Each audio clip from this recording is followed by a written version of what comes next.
Okay, good afternoon, everyone. Thank you all for coming out. And I wanted to tell you a little bit today about my third cousin, 5 times removed. And everybody hears that removed bit and they think, wow, you're way out there. But actually he isn't. It just means the number of generations between us. And since he was born 200 years before me, we have 5 generations between us. He actually is a descendant of the Willett family. Now, the Willett family originally came from England, and they settled in Flushing. The first one was Thomas Willett, and he married Sarah Cornell. And they had a son named Thomas, and Thomas married a girl named Helena Stodoff. Now, she was the daughter of Elbert Stodoff, who was an immigrant from Holland, and that's actually how we're related. Marinus is the, he would be the great-great-grandson. Albert Stodoff was his second great-grandfather, and Albert Stodoff is my 7th great-grandfather. Marinus Willett comes through the daughter, Helena, and my mother was descended in a direct male line from the boy, Garrett. Now, Marinus was born in Jamaica, and if I find my little thingamajig here, and that's what Jamaica looked like in colonial times. He was born on July 31st, 1740, and he was the 10th child of 13. Yeah, big family. It's been described as a family that was very well respected, but slightly diminished. And when they say that, they mean financially. And of course you would be if you had 13 children. The father was a school teacher. He was associated with the church, Grace Episcopal Church in Jamaica. And he belonged to what was called the Honorable Society for the Propagation of the Gospel in Foreign Parts. Well, Jamaica, New York was a foreign part if you were part of the British colonies. So he did this job from January in 1734 up to October in 1741. And then he said, regretfully, I have to leave this job because I don't have any money to support my family. So his name was Edward Willett. And I'm going to show you now Grace Episcopal Churchyard, where the Willett family worshipped and also are buried. And there is Edward's tombstone. It still stands. In fact, it's pretty well visible from Jamaica Avenue. Now, Edward then, after he quit his job as a school teacher, he became a ferryman and conducted a ferry. But in 1749, by that time, a lot of sadness had come into the family. They had lost 4 children. One died before Marinus was born, 3 more died afterwards. And we had a very high infant mortality at that time. But all these children died as more or less young adults. They were between the ages of 12 and 21. So by 1749, Edward decides that life is maybe changing or should change, and he moves into Manhattan and opens a tavern. This is pretty unusual because he was a very religious man, and also you wonder why he would have gotten in the tavern business. Now before we go on, I'm going to show you some more headstones. This is Aletta Close Willett. She happens to be Marinus's mother, Edward's wife. Her maiden name was Close or Clowes, I'm not sure how they pronounce that. But she was the daughter of Samuel, and Samuel was an English immigrant who was a lawyer. And just about every legal document in Jamaica carries his name, deeds, wills, everything. I also have some of the siblings of Marinus that died young. There's Catherine, and there's Albert and Joanna. There isn't any tombstone found for Aletta, their other daughter. Now, he moves into Manhattan, and he starts in the tavern business. At this point, Marinus is 10 years old, and this is going to shape his future. His father owning this tavern. Didn't actually own them, he ran them, they said. And the main tavern that he ran was called the Provincial or Province Arms. And it was right near Wall Street. And its clientele was very wealthy people, the people around the town that were the movers and the shakers. So Marinus at the age of 10 was being exposed to all this. Now, at the age of 15, Marinus saw something that he didn't really like. He saw the impression of sailors. Now, if you're familiar at all with English history, you know they fought the French constantly, and they were always depleting their forces. So if they needed more sailors for their ships, they would just go out in the streets and grab somebody. Now, usually they grab people that were sailors, or looked like sailors, or people that were laborers. But in 1750, let's see, he was 15 years old, so it would be 1755. They actually came on the streets of New York and went and grabbed respectable people. They even broke into houses, excuse me, because a bounty was being paid for them to bring back these sailors for the ships. So they actually were breaking into houses and dragging the people out. And it said that this is where Marinus now established his dislike or even hatred for British authority. But within the next 2 years, now England is badly losing to the French up in upstate New York. So we have a situation where the French have the Native Americans fighting with them, and they're very brutal. In battle with the British, they captured people and actually tortured them, killed them, scalped them. So all this word gets down to the taverns in New York City, and the people get very riled up and they become very patriotic. So they decide to go to war upstate against the French. Well, Marinus is caught up in this. He's 17 years old and very idealistic, I guess. And although he hates the British authority, he decides to go up there and fight. Well, probably through the influence of the people in the tavern, he is able to get a commission as a second lieutenant. And up he goes to a place called Fort Stanwix. Now, Fort Stanwix is in upstate New York around the Rome area.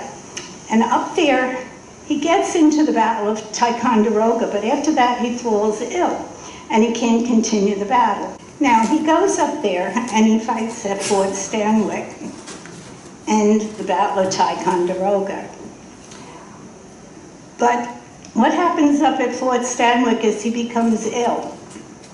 And he has to stay there, and he stays there with the prisoners after the Battle of Ticonderoga while the rest go up to Canada. After a while, he returns home to Manhattan, and there he gets the sad news that another one of his siblings has died. His brother Isaac has been lost at sea. He's in the British Navy, but the family is very happy to see him at this point. So here he is now, he's back home. He's not going back to war anymore. He's only 19 years old. What is he going to do with the rest of his life? Well, by the age of 20, he marries. He marries a girl called Mary Percy. And it's said that his father-in-law was in the cabinet making business. That's why he became a cabinet maker also. And he goes kind of into obscurity for a while. In 1760, he married. In 1762, they had their first and only child, a son named Marinus. Now, by 1770, though, the rebel in him is coming out again, and he can't stay silent anymore. There's been all these terrible laws passed, you know, the Stamp Act, the Townsend Act, everything that's oppressing the colony. So he decides to form a group, and he becomes one of the first founders of the Sons of Liberty. And the Sons of Liberty are a group that are founded to fight the suppression. And it's actually like 3 tiers to the Sons of Liberty. The very first tier are people that are like the lawyers and the rich businessmen. And they're the ones that sit around the taverns, you know, talking and planning. And then the second tier are what they call mechanics, and as a cabinet maker, he would have been one of them. And the tradesmen, and they're the people that generally go out And if he was a great orator, which he was, he would go out and he would talk to the people, and basically he was a rabble-rouser. The third tier were the people who would go out and create the mob. They were the people like laborers and sailors and so forth, the lower tier.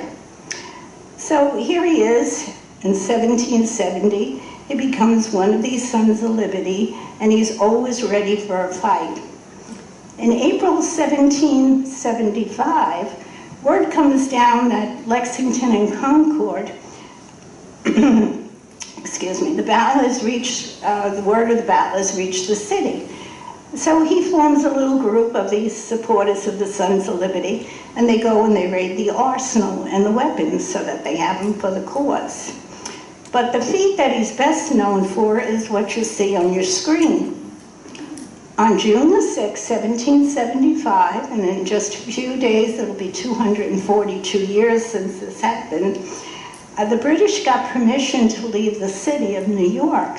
They were going to evacuate voluntarily to go up to Boston to help the troops up there. So word was that they could leave. Now, he didn't really agree with this at all. He thought that we should really just disarm the British in the city of New York and keep them captive there. But the words came around that they could evacuate, but they were only allowed to take their personal weapon with them. Well, Marinus is in a nearby tavern with some of the supporters of the Sons of Liberty, and word comes that the British Army is heading for the wharf with 5 carts of weapons and gunpowder and all sorts of goodies. So they disperse to see what's happening out on the streets. And Marinus actually goes and grabs the reins of the horse and single-handedly stops the procession to the wharf. Well, of course, this is causing a big ruckus. Everybody is gathering and everything, all the Sons of Liberty supporters, and along comes the mayor, and he wants to know what's going on. Well, they tell him what's happening, but he is a loyalist, so he says, okay, let them go, let them take the weapons. So then they get the governor to come. Now, the governor is a patriot, but he's a cautious and a secretive one. And I guess he's keeping it a secret because he sides with the mayor and says, okay, take the guns. And this doesn't sit well at all with Baroness. So they turn around and they get a well-respected lawyer who everybody listens to. And he comes upon the scene, he listens to both sides of the story, and he says, Marinus is right. They cannot take the guns. They have to stay here in the city. And he suggests to Marinus that he should maybe address the troops. So he hops up on this cart and he tells everybody, hey, you realize what you're doing? I mean, you're taking these guns and you're going to kill your fellow citizens with them. So I don't think it's a good idea. One soldier actually listens to him, gets off, and he takes and helps him lead the 5 carts of weapons away. And the soldiers then just continued on to the wharf with just their own weapon. So now they got 5 carts of weapons and gunpowder, plus the ones they got before from the arsenal. So now they're getting their own little army together here. Now, and a few days after that, I'm all the way down the bottom of the page already. A few days after that, on July 20th, the Sons of Liberty then went over and procured a sloop and captured a whole British warehouse. The warehouse was at a place called Turtle Bay, which is where the United Nations stands today. So they captured a whole warehouse. Now they got even more weapons. But in this time, then they come to him and they say, would you like to be part of the militia? So he decides, yeah, and he goes off to fight. In the battle, they're going to try to invade Canada. And he fought in the Battle of Quebec. And then he comes back again by March of 1776 to the city. Just to show you, this has been immortalized, shall we say, and a bronze plaque that sits in a lobby of a building on Broad Street over in New York. Okay, so now he's back by 1776.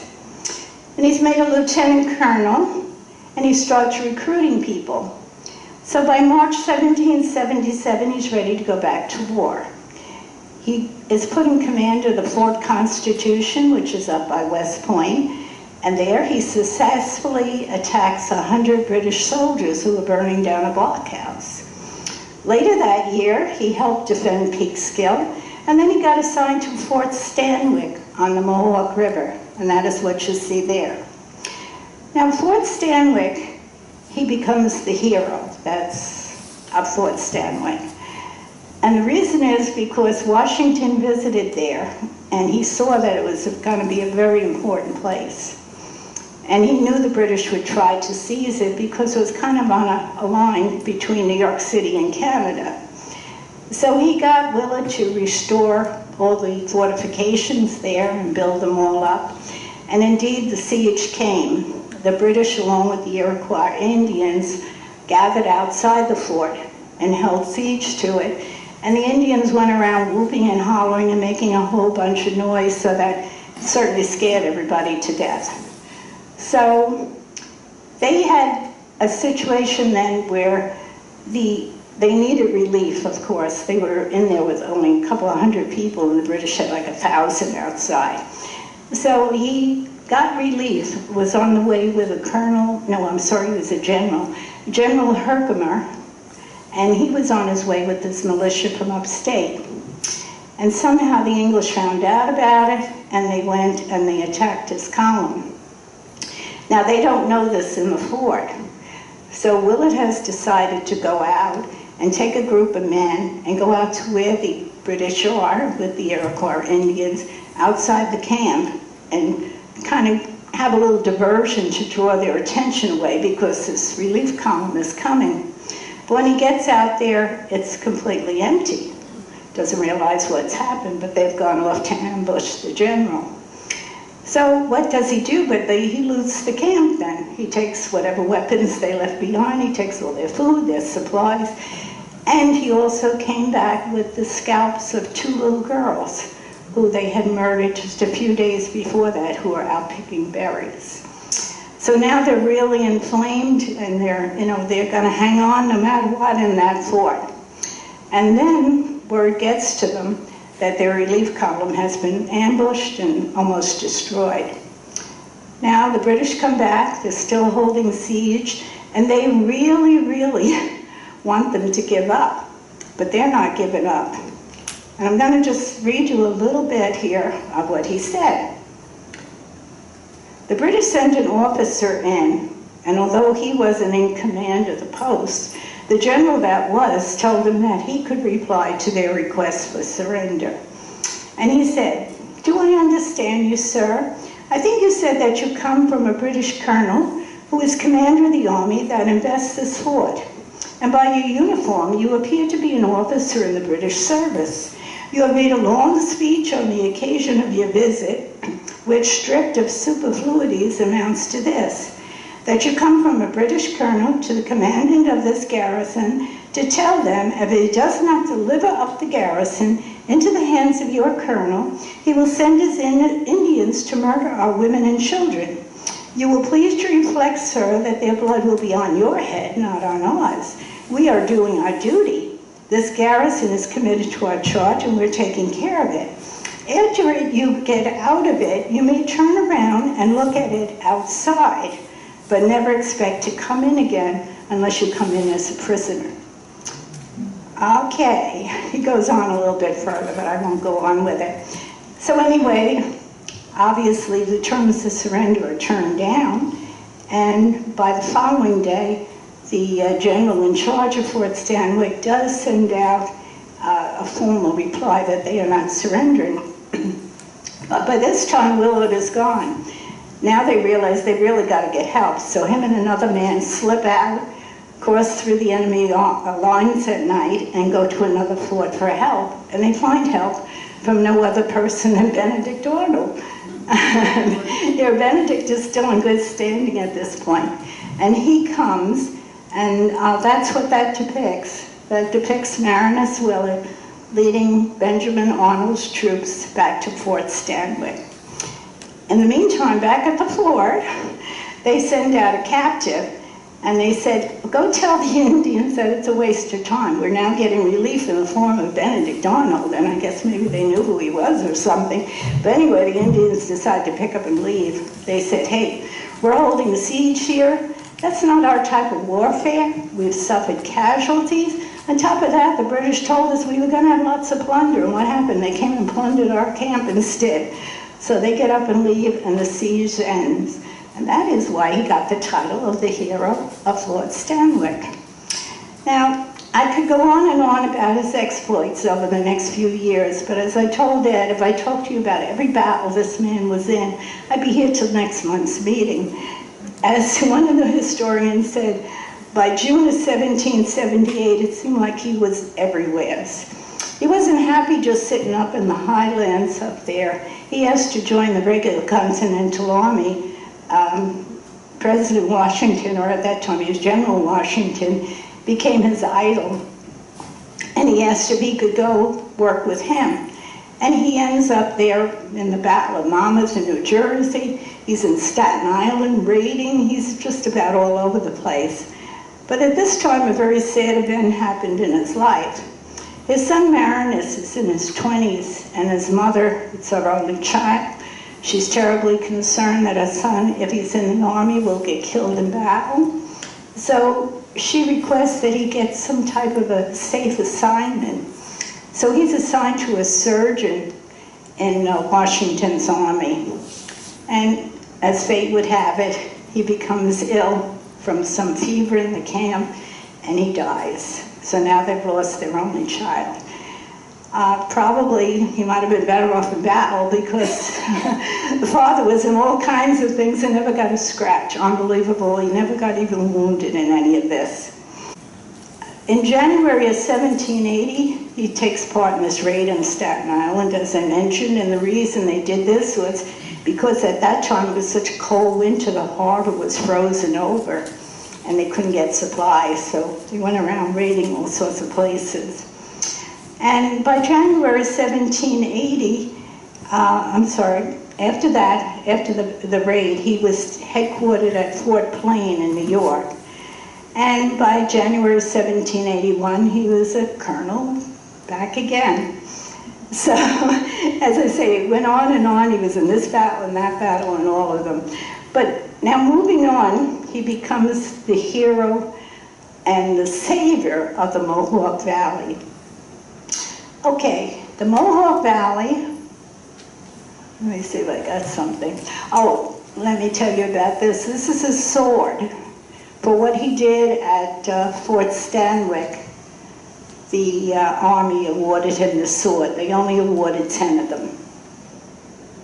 He also takes part in Shays' rebellion, putting down the rebellion there and so on. And he gets up to the Mohawk Valley, though, and he becomes the savior there. Now, the Mohawk Valley is like the breadbasket for New York. It's a very fertile area. 2,000 Germans from the Palatine area are actually put there by the British. They had gone to the British for help because of the French persecution of them. They brought them here to America, and they ended up in that area. They became excellent farmers, and all of this was in jeopardy because of the battles that were going on. Much of the British forces had left, but the loyalists that had remained up there, and also the Native Americans that were helping them, were constantly raiding. The inhabitants had all fled or were living in forts, and the whole area was going to waste.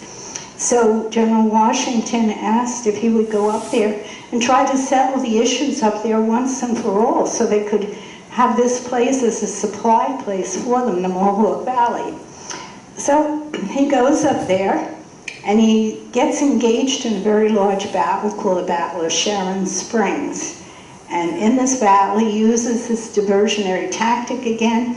He finds out that the enemy is camped within a swamp, and he sends out a small group to lure them out of the swamp and basically annihilates their army.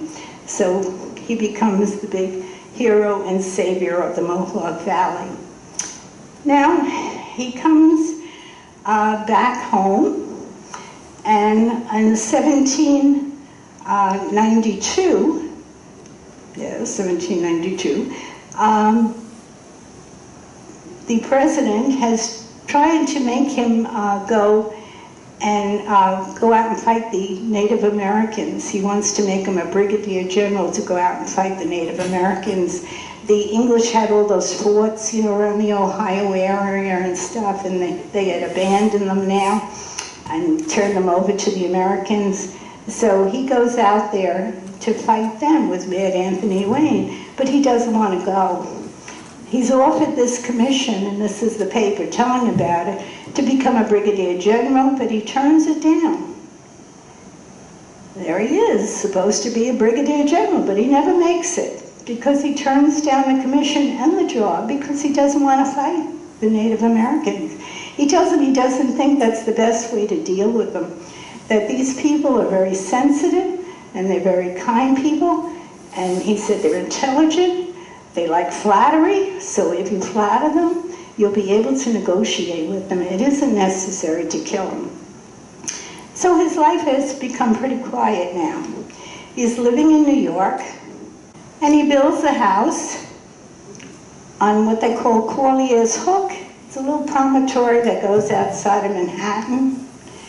And he builds it for his wife, because all these years they've been in exile, and poor Mary has had the stress of losing her only child and living in exile. So he buys a tract of land. Now the land was actually belonged to the Delancey family, but they were loyalists, so the loyalist lands were seized at the end of the war. And he builds this beautiful home there for her, and sadly she dies shortly after. Now, in 1793, when she passed away, the big rumor was that they were divorced. But this seems to put the lie to it, because she died in his home. And there was a reason why they might have been divorced or separated. And the reason was, while he was up in the Mohawk Valley, he was supposed to have had an affair.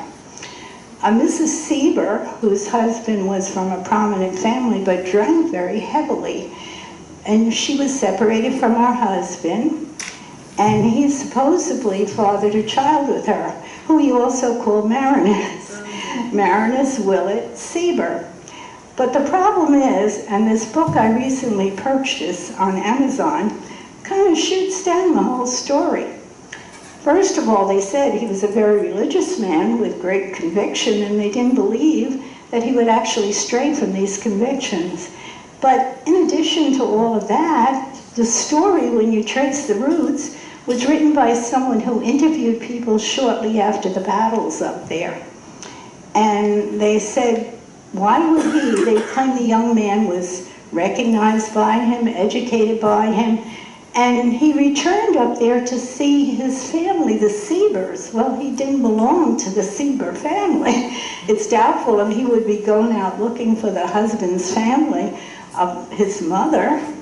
And it just seemed strange. They said this historian that wrote down all this information kind of took it like a vacuum cleaner, where he just sucked up everything he got and then emptied the bag, and whatever happened, happened. And they found that almost every story since then relating to this affair, they all go back to this one man.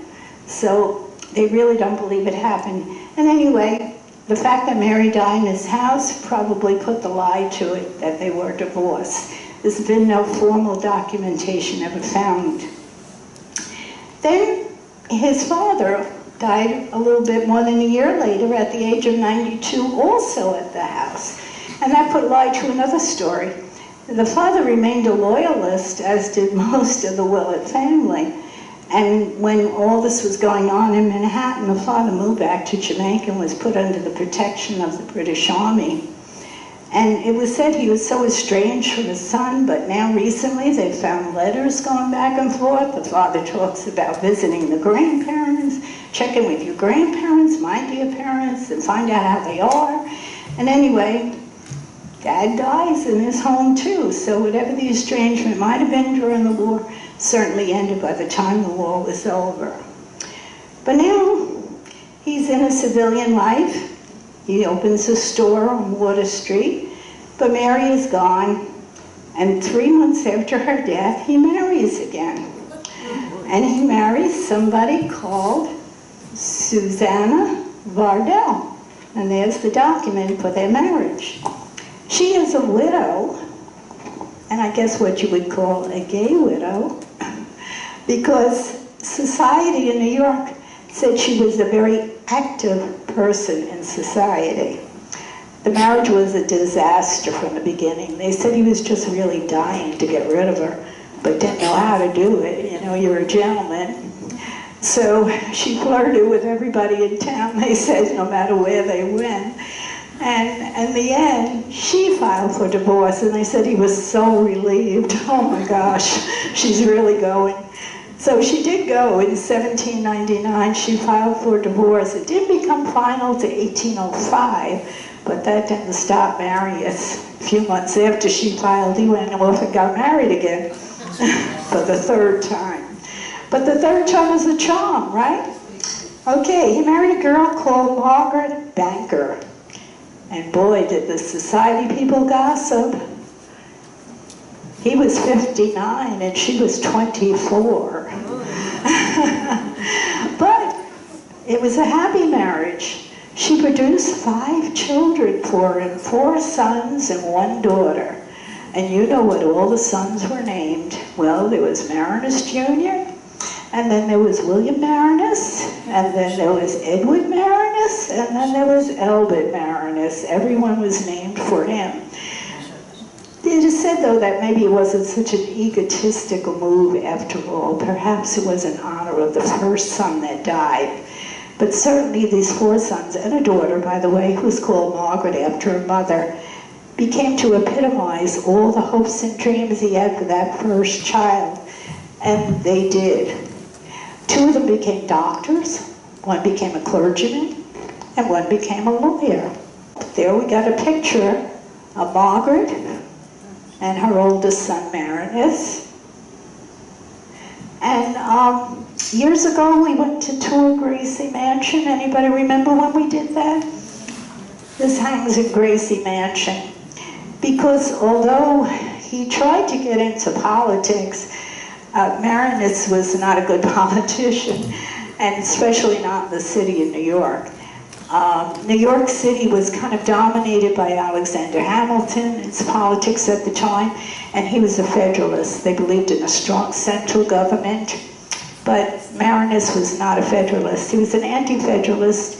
He was a friend of Governor Clinton, and of course the governor wanted states' rights, he wanted his own power, so he was not a Federalist.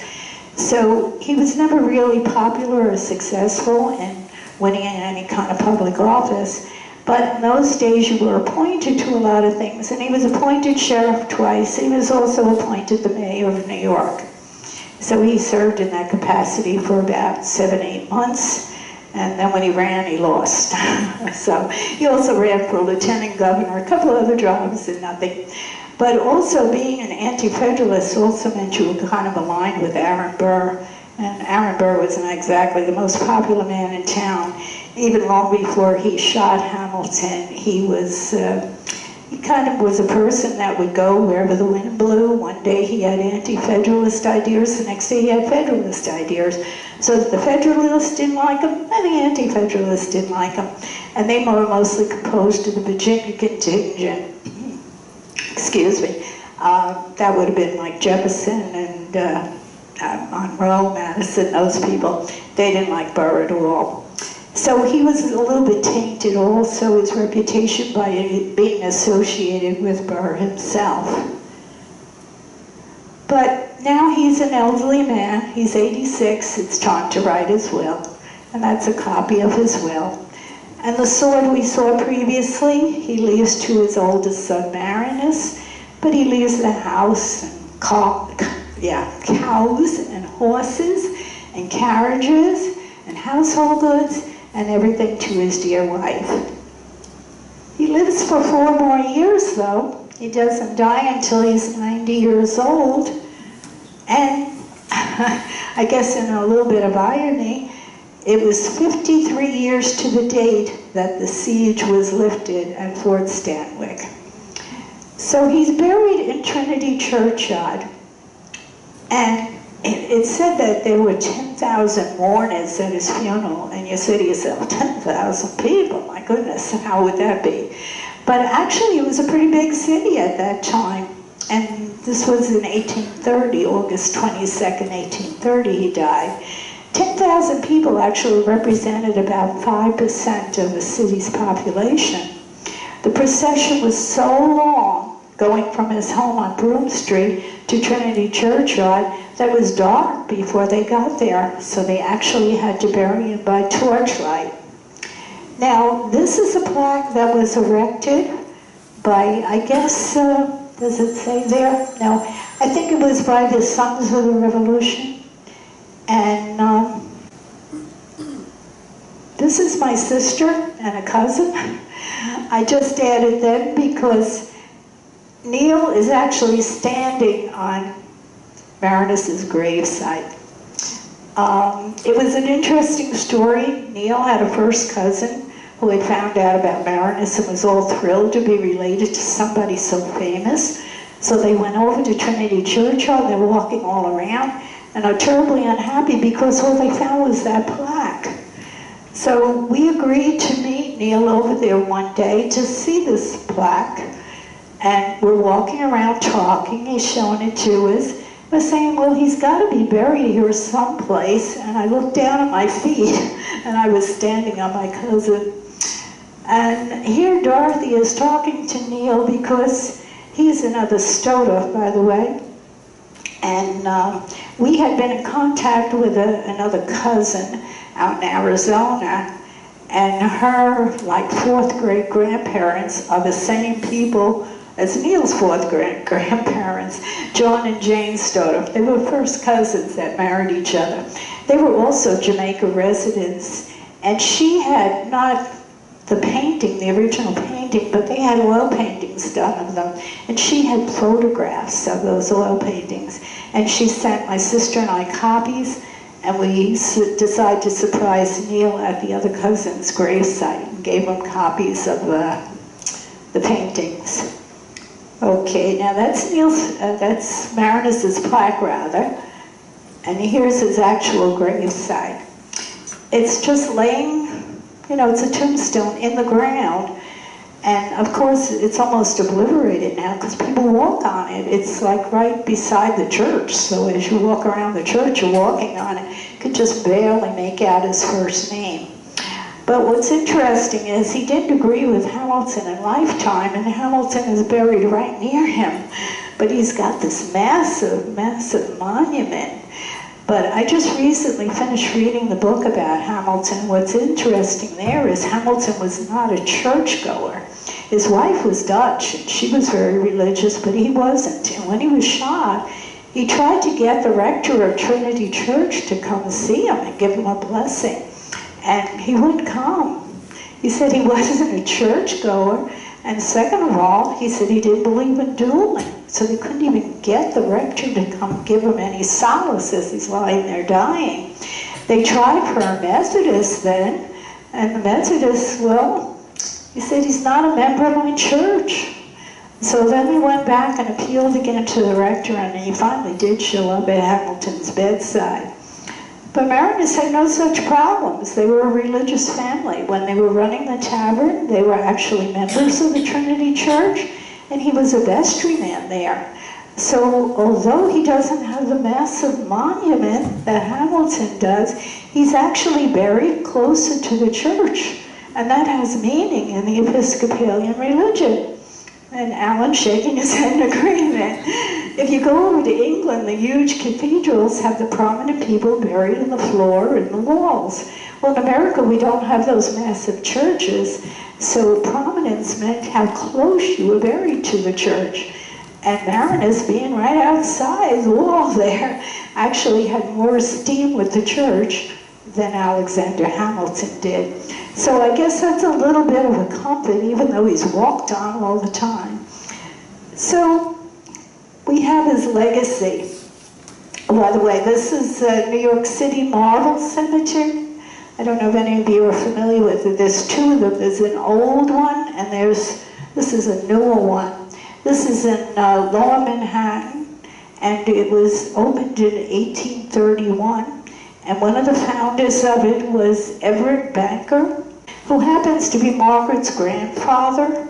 So Margaret is buried there, as well as several of the children. All right, what happened to his legacy? Okay, upstate New York, he's a big hero. So there's lots of things going on up there about him. There's actually a town in Cortland County named Willett.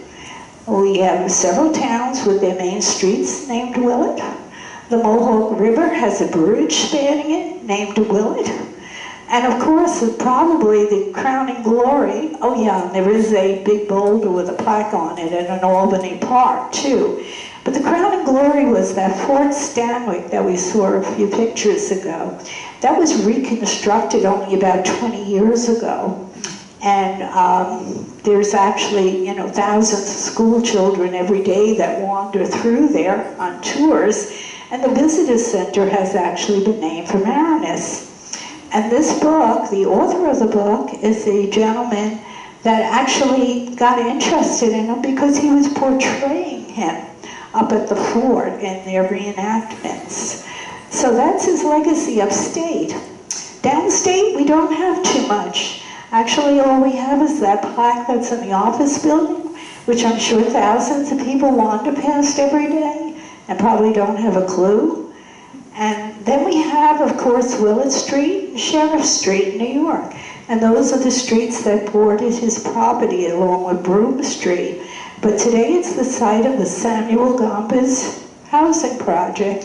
And I'm willing to bet if you asked anyone in that project who Willett or Sheriff were, they wouldn't have a clue either. So we really don't have very much for this big hero. And his gravesite, as you can see, is basically walked on.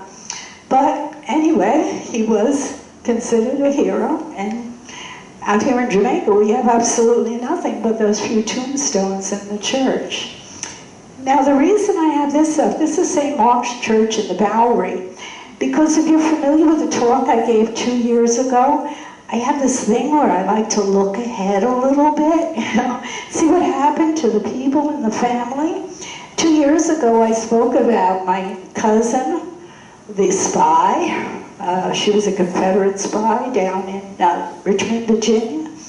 Family was very wealthy. If you recall, she had this great mansion, and they used to have readings in their parlor by Edgar Allan Poe. Lily Pond sang.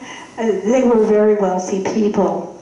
And by the time of the Civil War and everything there got diminished and lost, by 1940, I found one of their descendants living in Virginia, and he was a lineman for the telephone company, and he owned a house worth $6,000. I talked about another relative, Arthur Smith, the Quaker on Long Island. Back in the 1600s, this was a man who absolutely hated government to the point where he was arrested, he was put in the stocks, and he was threatened, he was ran out of town and everything, but his belief was no government. And of course, as a Quaker, he didn't believe in war either.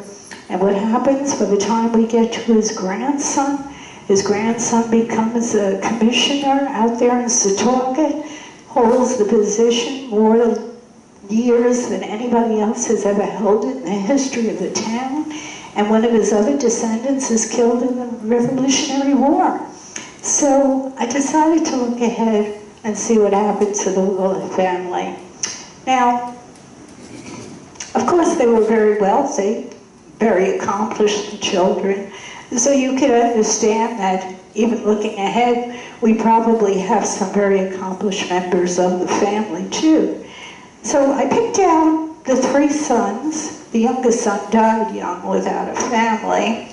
But I picked out 3 sons, and each of these sons, I picked out one of their granddaughters to see what happened to them. Now the oldest son, Marinus, had a daughter named Harriet. And Harriet married Charles Hoffman. They lived in Manhattan. They just had one daughter called Emily. Well, Emily married rather late in life, but she marries a man called Verers Hatton. Now, Valores is an aristocrat. He was born in Wexford, Ireland, and he comes from this family of very wealthy people. And to top it off, he's a brigadier general in the British Army. So what happened here? Anyway, he lives, he's actually in command of the armed forces over there in the South China Seas area. And he retires, and he ends up living over in a very exclusive area in London, in Mayfair.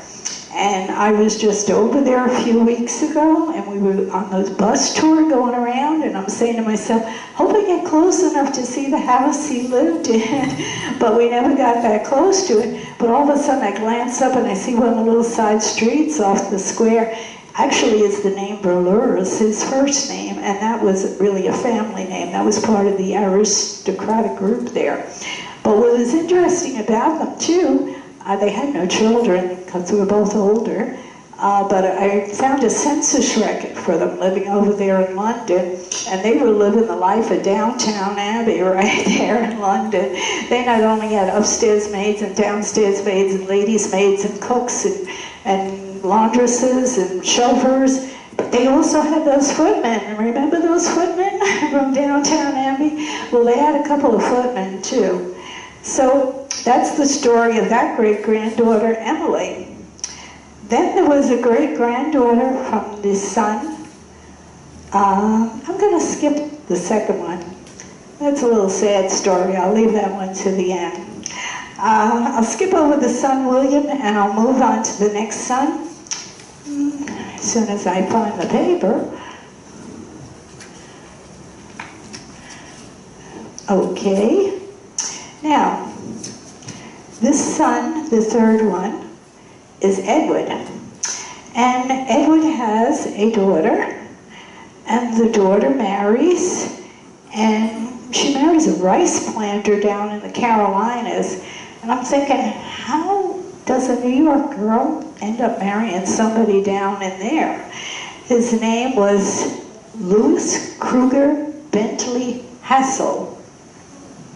I'm sorry, that was his father. He was, let me see, I'm sorry. My notes are a little messed up here. I've got the sad story next, that's my problem.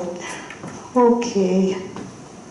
Well, anyway, she marries this rice planter, and turns out that his parents were living in New York, and they are buried up here in St. Mark's in the Bowery Church. But what I found interesting about them, the man she married, his sister married a rice planter down in the Carolinas, and he was known as the king of the rice planters because at that time he owned the most slaves in the entire state.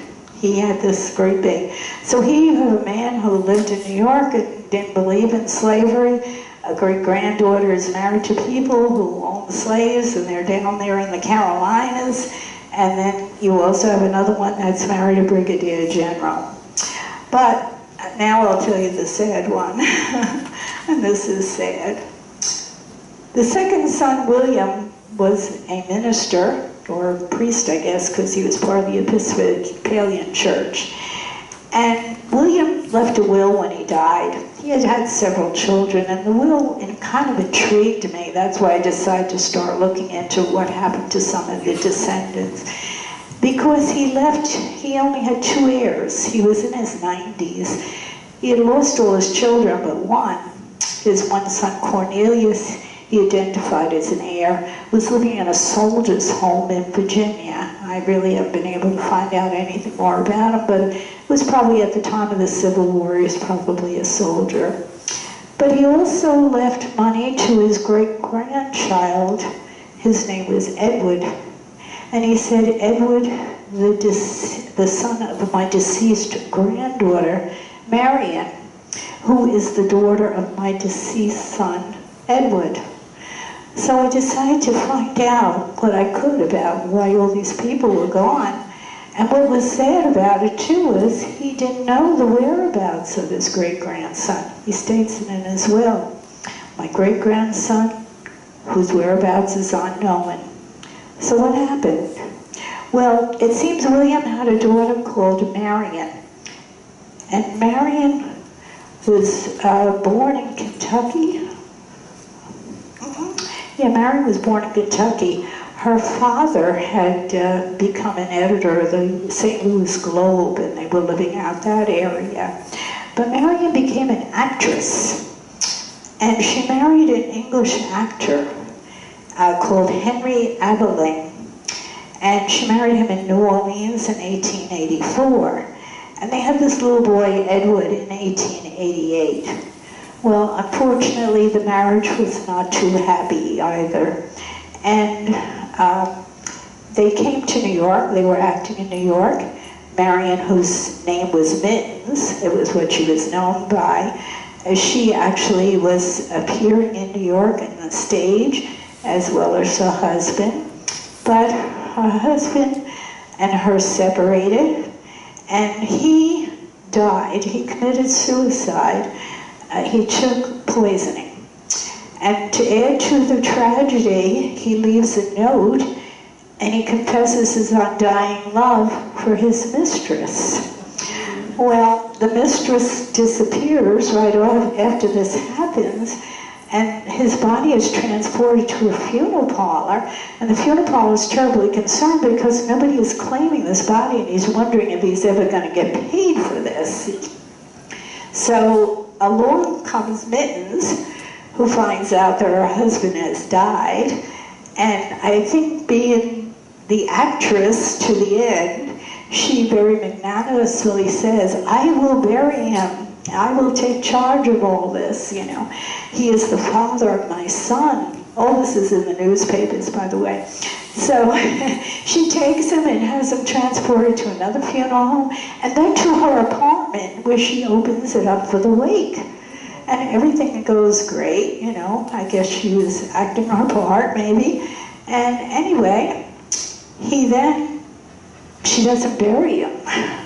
She has this wonderful wake, but she stops short of actually burying him. So he is buried by the Actors Fund, and he is buried in Evergreen Cemetery. I never knew they had an actor's place there, and Alan is shaking his head. He knows about cemeteries. So poor Henry, he was 1848, he was born in England, and he died in 1884. Okay, now they have this son. And Marion, don't have any idea, you know, I'm sure she was raising her son.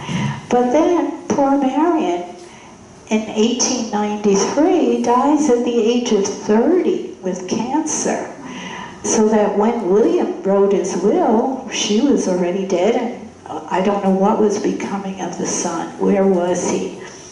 But I did find him.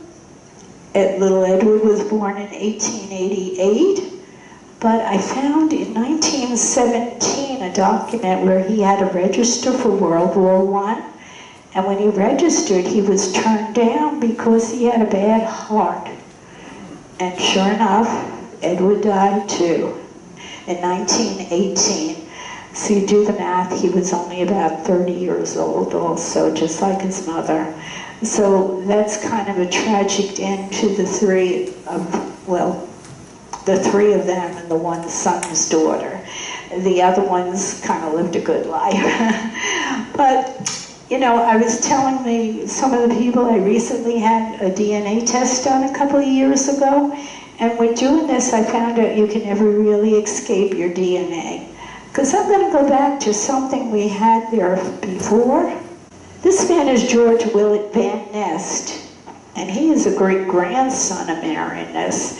His grandfather was the oldest son, Marinus, and when Marinus died, he willed that sword that we've seen to his oldest son. When the oldest son died, the sword got passed down to one of his children, and it was a daughter, and this is the daughter's son. She had two sons. Neither one of them married, but this little historical note about George is pretty interesting. he's a lawyer. He went to Harvard, and it talks about his travels all over Mexico and everything. And he's particularly interested in the Zuni Indians. And that kind of caught my eye because maybe I was only in my 20s when the Zuni Indians first hit me up for a donation. And the Indians, the Native Americans, always been a little kind spot in my heart.